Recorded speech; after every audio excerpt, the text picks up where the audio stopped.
have never truly noticed the quiet weight you carry, the subtle way the air shifts when you enter a room, because to you it feels ordinary, unremarkable, another moment in the rhythm of living, yet to those who sense rather than look, it is the rare signature of a man who does not chase attention, a man whose stillness unsettles the noise of others.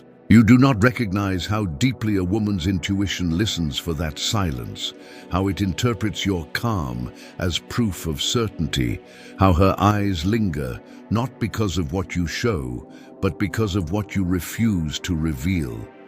Most men search for attraction in gestures, in rehearsed charm, in exaggerated confidence that asks to be noticed, but their energy burns too bright and too quickly. And what burns fast cannot last.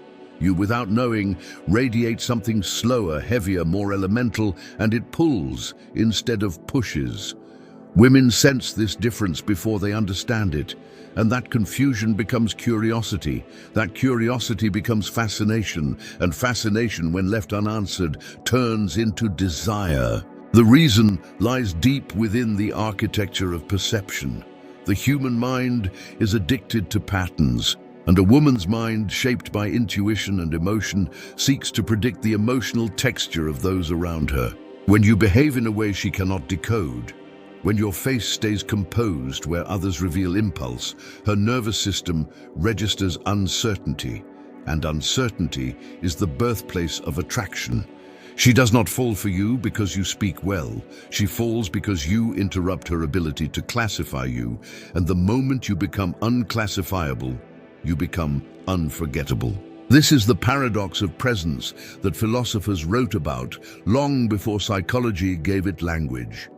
Marcus Aurelius called it mastery of the self, the art of remaining undisturbed in the storm, and Machiavelli understood its darker reflection, the strategic value of being unreadable. Together, they form the same law. What cannot be predicted must be respected. A woman may test you with silence, with distance, with small provocations, meant to measure your composure.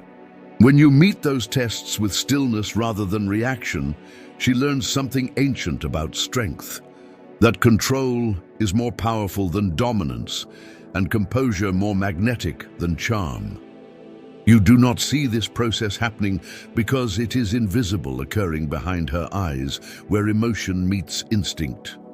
She notices the small delays in your response, the calm pacing of your words, the unhurried rhythm of your breathing, and her mind, tuned to measure safety through certainty, suddenly experiences the opposite. A pleasant uncertainty, a desire to know more, to close the distance.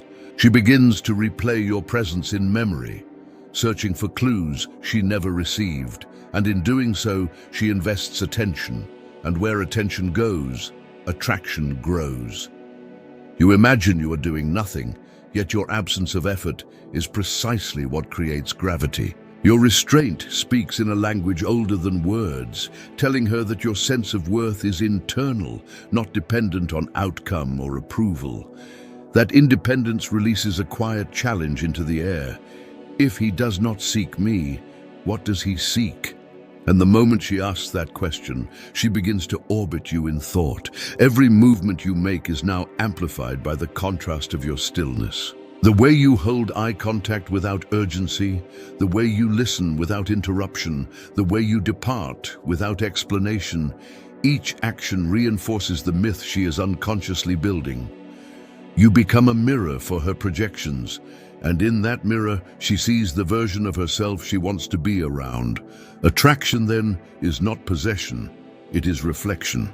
She does not want you because of who you are alone, but because of how she feels when she cannot quite read you. So you walk through the world, unaware of the quiet ripple you leave behind, unaware that your calm becomes a story told in her thoughts long after you've left the room. You think you are ordinary, but ordinariness cannot hold attention this long. What holds it is depth, and depth is rare. The men who speak the loudest rarely last in memory. The men who understand the weight of silence linger for years. That is why you are unknowingly one of the most attractive men around, not because you perform, but because you embody, not because you persuade, but because you remain, not because you chase, but because you are unmovable enough for her to recognize, perhaps for the first time, what true presence feels like. When you disappear from her sight, the real process begins. The mind does not crave what it understands, it craves what it cannot finish. Your quiet restraint leaves an open equation in her thoughts, an unfinished sentence that her imagination keeps rewriting. And each time she revisits it, she adds emotion, memory, and projection until the image of you becomes larger than the time you actually spent together. This is the first law of psychological gravity: absence amplified by mystery. She will recall the pauses in your speech, the measured stillness of your body, the calm certainty that refused to chase reassurance, and those fragments will loop in her memory because unresolved experiences trigger the same neurological reward patterns as anticipation. Her brain releases small bursts of dopamine, not from closeness, but from curiosity. The uncertainty you left behind becomes a form of mental stimulation, and every time she thinks she has deciphered you, another question appears, renewing the cycle. That is why attraction deepens when you do nothing. The architecture of her desire builds itself in the space you leave untouched. The modern world confuses attention with affection, yet attention born of mystery endures far longer than attention born of spectacle. She does not miss your words. She misses the stability they implied, the rare peace she felt when you did not demand a reaction. For her, that composure is safety disguised as intrigue, and safety is the emotion that allows vulnerability to bloom. Attraction at its essence is not a hunt for pleasure, but a search for equilibrium. The female psyche measures a man's worth through the effect he has on her internal balance. When your energy steadies hers, when your presence lowers the background noise of her thoughts, she instinctively assigns you higher value. This is not conscious calculation, but instinctive recognition. Here is a man who cannot be shaken. In a world saturated with overstimulation, that stability becomes rare currency. You may think that doing less risks losing her interest, but what actually fades interest is predictability. When your behavior remains deliberate yet unpredictable in intention, when you listen without the need to respond, when you leave before the moment overstays its welcome, you teach her mind to stay alert. Alertness is arousal in another language. Her attention stretches forward, seeking pattern, never quite catching it, and the tension between clarity and confusion keeps her invested. Philosophers understood this paradox as the rhythm of restraint. Seneca wrote that no man controls fortune, only himself, and through that mastery all external things come into order. The same principle governs attraction. By controlling nothing external, her interest, her response, her perception, you command everything internal, your tone, your timing, your gravity, and that internal command is what she reads as power. The masculine frame is not a performance, it is self-possession witnessed. Your detachment is not coldness, it is containment. Containment creates pressure, and pressure creates fascination. The calm you hold compresses emotion around you, and people feel it without understanding it. Women especially, sensitive to subtle emotional atmospheres, register it as depth. Depth is not kindness, not danger, but the space in which both could exist without collision. It is possibility, and possibility, not promise, sustains desire. Imagine her thoughts as tides. Every time you withdraw, the tide recedes, revealing the landscape of her own need. Every time you return, it rushes forward, reshaping that landscape. What keeps her engaged is not ownership of you, but the rhythm of distance and return. This rhythm mirrors nature, the inhale and exhale, the dawn and dusk, and because it feels archetypal, it feels true. People trust what resembles the patterns of the earth more than they trust the promises of words. You do not manipulate this rhythm, you simply embody it by honoring your own pace. When you move according to internal conviction rather than external pressure, she experiences authenticity. And authenticity has gravitational pull because it is so rare. She senses that your emotional world has gates, that entry is possible but not guaranteed, and her curiosity becomes devotion to understanding what lies beyond them. There will always be men louder, wealthier, more visible, yet none of them can replicate the texture of calm intensity that presence gives off when it is rooted in purpose. That texture cannot be faked because it requires genuine solitude, hours spent confronting silence until silence becomes an ally. When you have done that work, when you appear before others, your stillness carries history. She feels that weight without knowing why. She only knows that it steadies her pulse. This is how attraction becomes reverence. She is not drawn to your surface. She is drawn to the invisible discipline behind it, the invisible battles you've already fought and won within yourself. Every moment of patience, every delayed reaction, every controlled breath whispers of unseen victories. And though she cannot name them, she feels the truth of them, and that feeling commands respect before affection ever begins.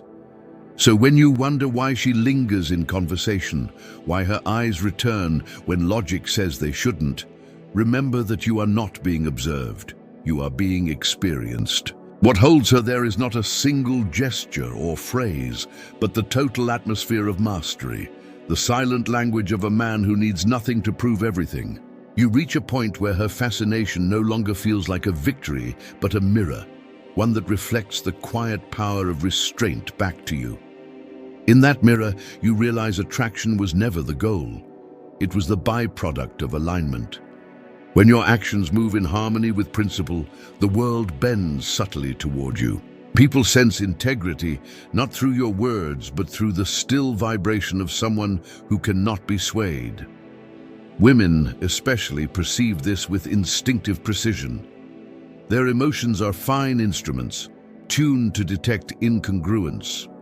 When you say nothing yet carry clarity, when your eyes hold both compassion and indifference, she feels the paradox and cannot categorize it. The mind struggles to understand what the soul already recognizes, discipline disguised as serenity. That confusion is not irritation, it's awe, because somewhere within her she knows that peace is the ultimate form of power. Every interaction becomes a test of presence. When she expects reaction and meets calm, her emotional rhythm breaks. The pattern she relies on to feel in control dissolves, and in that dissolution, respect emerges. Respect is not granted. It is triggered when chaos meets stillness and loses. This is the foundation of the masculine mystique. Not dominance, not aggression, but unflinching equilibrium in the storm of another's uncertainty. You begin to understand that your silence communicates in ways your words never could. Silence is not absence, it is emphasis. It frames every gesture with intent, every glance with weight. The less you reveal, the more meaning she assigns. The fewer explanations you give, the more she interprets. And it is in interpretation that her attachment grows, because the mind invests emotion into every mystery it tries to solve. This is the art that novelists, philosophers, and kings understood, the art of withholding, not out of cruelty, but out of reverence for value. The rarest things are never given freely, not because they are selfishly guarded, but because they must be earned to be understood.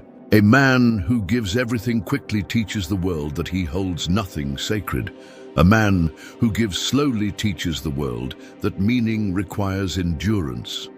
That endurance is the crucible through which admiration becomes loyalty. So you stop chasing validation, not from women, not from peers, not from the invisible crowd of comparison. You realize that mastery is not about outshining others, but about refining the texture of your inner world until it glows quietly in the dark. When that inner world reaches calm incandescence, others orbit it naturally, drawn not to your personality, but to your consistency. Inconsistency creates attraction, consistency creates reverence, and reverence endures long after infatuation dies. She will sense this transformation before she can name it. Her tone softens, her posture changes, her words carry hesitation, the subtle recognition that she stands before a man governed by principle, not impulse. She cannot sway you with charm or provoke you with silence, because you have made peace with solitude. Solitude has become your teacher, and through it, you have learned the language of timeless men, the language of restraint, purpose, and unshakable calm. Marcus Aurelius once wrote that the soul becomes dyed by the color of its thoughts. When your thoughts are disciplined, your presence acquires a hue that cannot be faked. It radiates quiet certainty, the kind that steadies rooms and redefines hierarchies. You stop needing to be the loudest voice because people already listen differently when you speak. They don't hear noise, they hear finality. Finality is what the uncertain crave, and that is why her fascination matures into something deeper: trust. Trust is the rarest form of desire because it merges emotion with surrender. She no longer seeks to win your attention. She seeks to be near your composure, to learn the language of calm through proximity. She may never admit this aloud, but her instincts already have. Attraction born of excitement fades. Attraction born of stability rewires. It doesn't thrill the nervous system, it recalibrates it. You become not a stimulus but a sanctuary. Yet here lies the paradox. The moment you realize this, you detach from the need for it. You understand that true power is self-contained, indifferent to recognition, immune to validation. And in that detachment, your influence multiplies. Because the world follows men who are not trying to be followed. Women revere men who are not trying to be desired. This is the highest form of charisma, the invisible gravity of someone who needs nothing and therefore becomes everything. You walk through life differently now. Conversations slow around you. Your gestures carry patience. You no longer argue to prove. You articulate to clarify. You no longer pursue. You allow what aligns to remain. The difference is subtle but seismic. People feel safer in your presence, not because you promise safety, but because your energy no longer demands anything. When desire loses desperation, it gains divinity. And so the journey ends where it began, with her curiosity. But now that curiosity is no longer about you, it's about herself. Through you, she glimpsed what it feels like to be still. Through your calm, she discovered the restlessness within her. Through your restraint, she confronted her own lack of control. And that is the quiet revolution you were meant to create, not to dominate her world, but to remind her that peace exists, and it wears the face of a man who has mastered his own. Because in the end, what captures hearts is not fire, but gravity. Not pursuit, but presence. Not noise, but depth. And when she looks at you for the final time, with eyes that finally understand what they once only desired, she realizes the man she could not figure out was never hiding anything. He was simply whole. And wholeness, to a world addicted to motion, will always be the most magnetic mystery of all.